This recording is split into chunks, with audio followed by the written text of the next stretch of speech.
Hi friends, ఈరోజు మనం బోటి కర్రీ చేసేసుకుందాం. ఫ్రెష్ బోటి. కడాయి వేడెక్కేసింది. ఇక్కడ చూడండి, ఫ్రెష్ బోటి.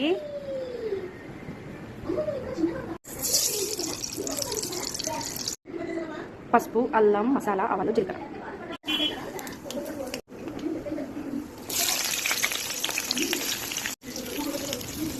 తెల్లుల్లిగడ్డలు, మెంతి, ఉల్లాకు, కరివేపాకు, పుదీనా, ఒక ఎండుమిర్చి. ఇది బాగా కలిపేసుకుందాం. పెట్టేసుకుందాం. ఇది మటన్ పచ్చడి.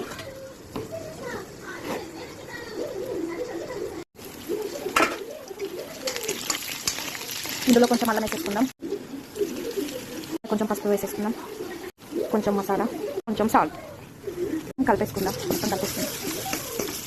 మంచి స్మెల్ వస్తుంది. ఇలా కలిపాక మంచి వాసన వస్తుందండి. ఇందులో బోటి వేసేసుకుందాం.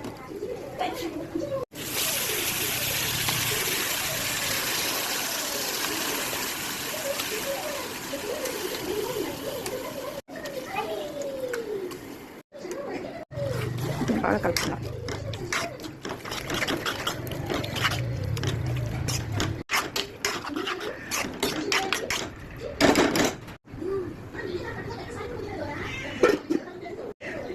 చూడండి, మటన్ చట్నీ కూడా పెట్టాను నైట్. చూడండి,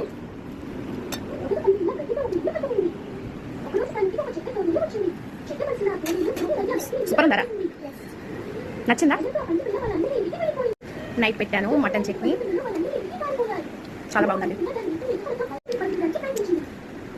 సిమ్లో పెట్టి ఉడికించుకోవాలి, ఎందుకంటే మనం వాటర్ వేయట్లేదు కదా, అందుకే సిమ్లో పెట్టి బాగా ఉడికించేసుకుంటే మెత్తగా ఉడుతుంది.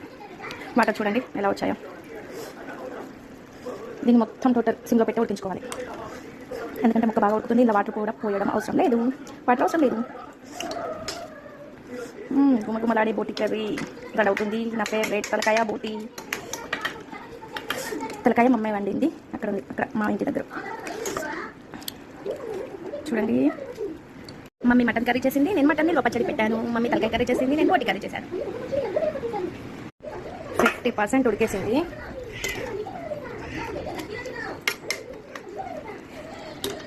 కూర ఉడంతలోపు రైస్ పెట్టేసుకుందాం.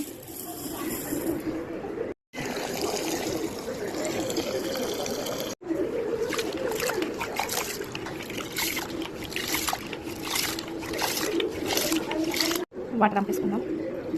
ఇవి ఎందుకు పక్కకు పెడుతున్నానంటే, ఇవి ఫేస్ వాష్ చేసుకోవడానికి. ఫేస్ బాగా నీట్గా ఉంటుంది వీటితో వాష్ చేసుకుంటే. ఫస్ట్ వాటర్ ఓన్లీ వాష్ చేసేసుకుందాం. ఈ తర్వాత వాటర్ పడవుతుంది.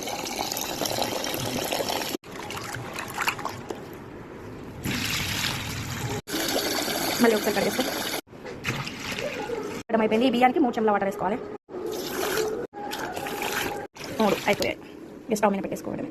కొలతలతో చేయడం అంటూ ఏమీ లేదండి. కర్రీ అయినా రైస్ అయినా తోనే చేసేస్తాం. కర్రీ అయితే రెడీ అయిపోయింది, ఆల్మోస్ట్ రెడీ అయింది. ఇందులో కొంచెం కారపొడేసి మళ్ళీ కాసేపు ఒక 10 minutes అట్లా ఉడికించుకుందాం. సరే, కర్రీ కలుపుకుందాం.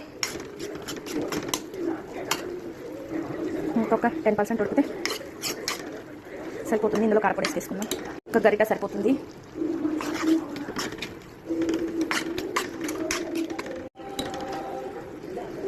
ఇంకొక 10 minutes ఉడికించుకొని కొత్తిమీర వేసి దింపడమే. మీలో ఎంతమందికి ఇష్టమండి బోటి కర్రీ? మన ఛాయ్ కూడా రెడీ అయిపోయింది.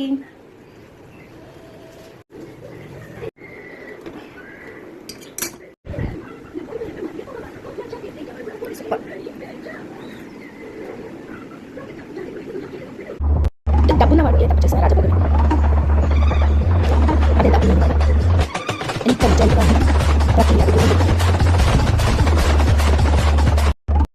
అన్నం ఉడికేసింది. బోటి కర్రీ కూడా రెడీ.